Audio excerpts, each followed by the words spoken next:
Well, let's take you live to Nasrec first. The ANC Youth League Elective Conference resuming this morning after delays throughout the day yesterday. The conference is being held for the first time in 8 years.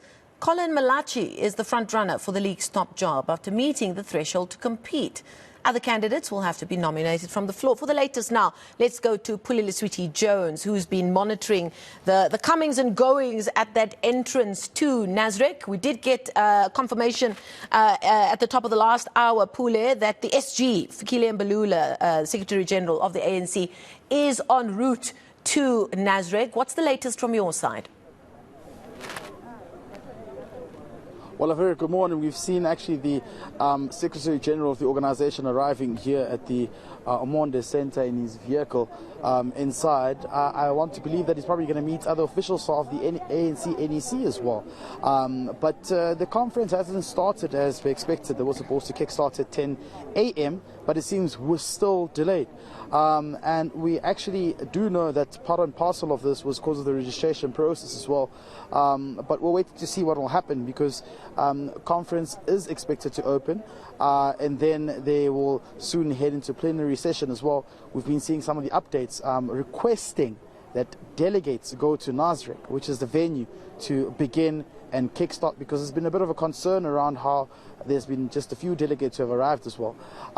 Media also hadn't received accreditation as well, which was quite a problem, which just shows some of the delays as well.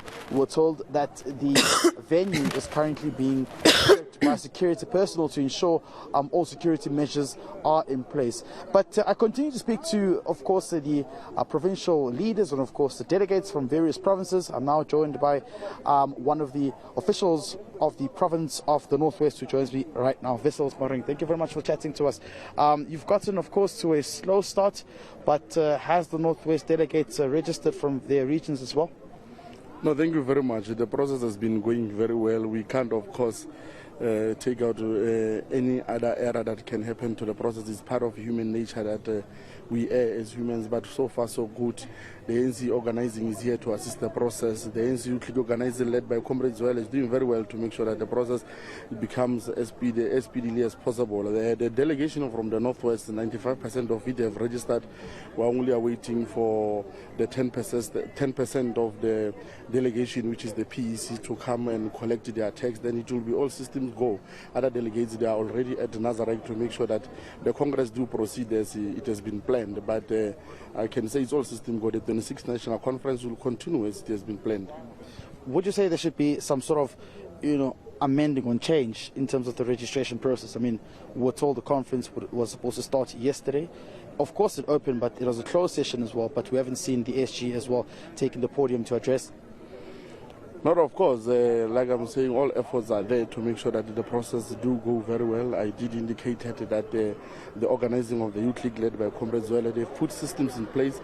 They've increased the staff personnel to make sure that things do go as smoothly as possible. The ANC is there to assist the process. So I don't anticipate any problem. I think the Congress is going to proceed in the next hour or so.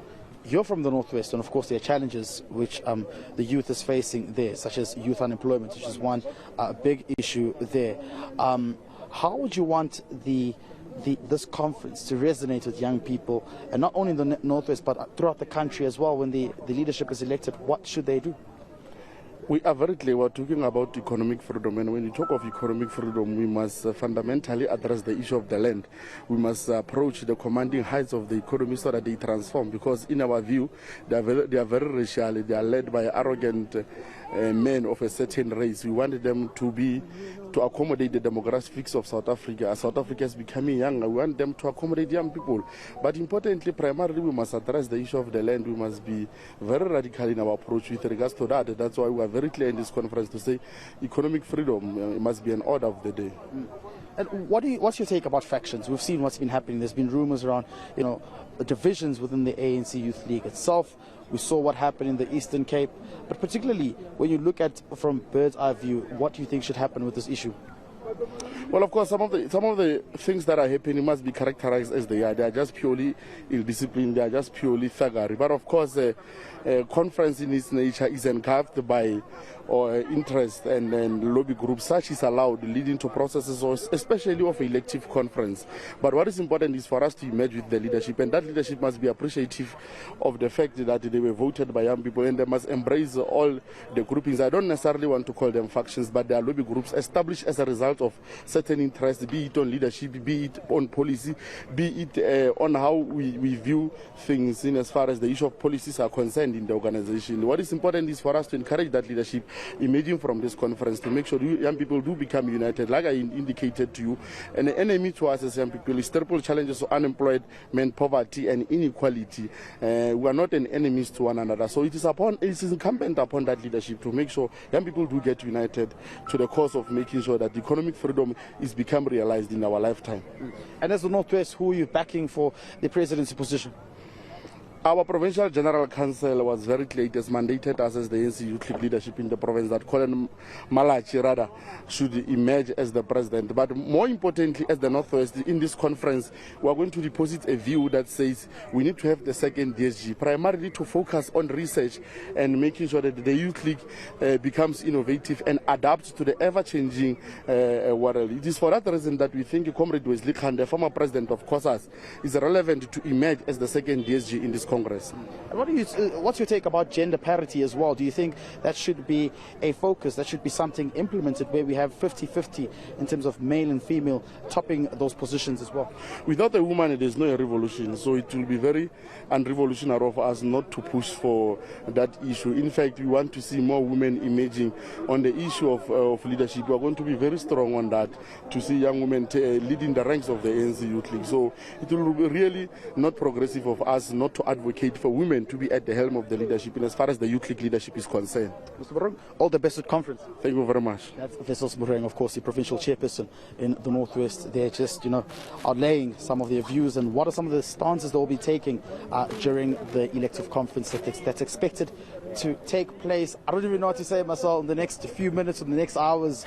We'll be waiting to see when it will take start. But of course, we've been waiting and we're braving through the cold in the evening just last night. It's morning now. We've been here since just about 6:30 a.m. And we're still waiting to see what will happen. But I mean, this is not new. We know how the national conference was also organized. Registration process was really quite a headache for the organization. So many as well are calling for it to be something that's looked into. And of course, there's some of the delegates as well who are still at the registration center, as you can see on screen right now. Yes, Pule, when it comes to ANC elective conferences, how long will the wait be? I believe the old saying is, how long is a piece of string? And somewhere in all of that is your answer. Live update there from Pule Letshwiti-Jones, bringing us blow-by-blow coverage as we await the official start of those proceedings at the ANC elective conference taking place at Nasrec this weekend. So we'll continue to keep tabs on that for you and bring you all of the developments.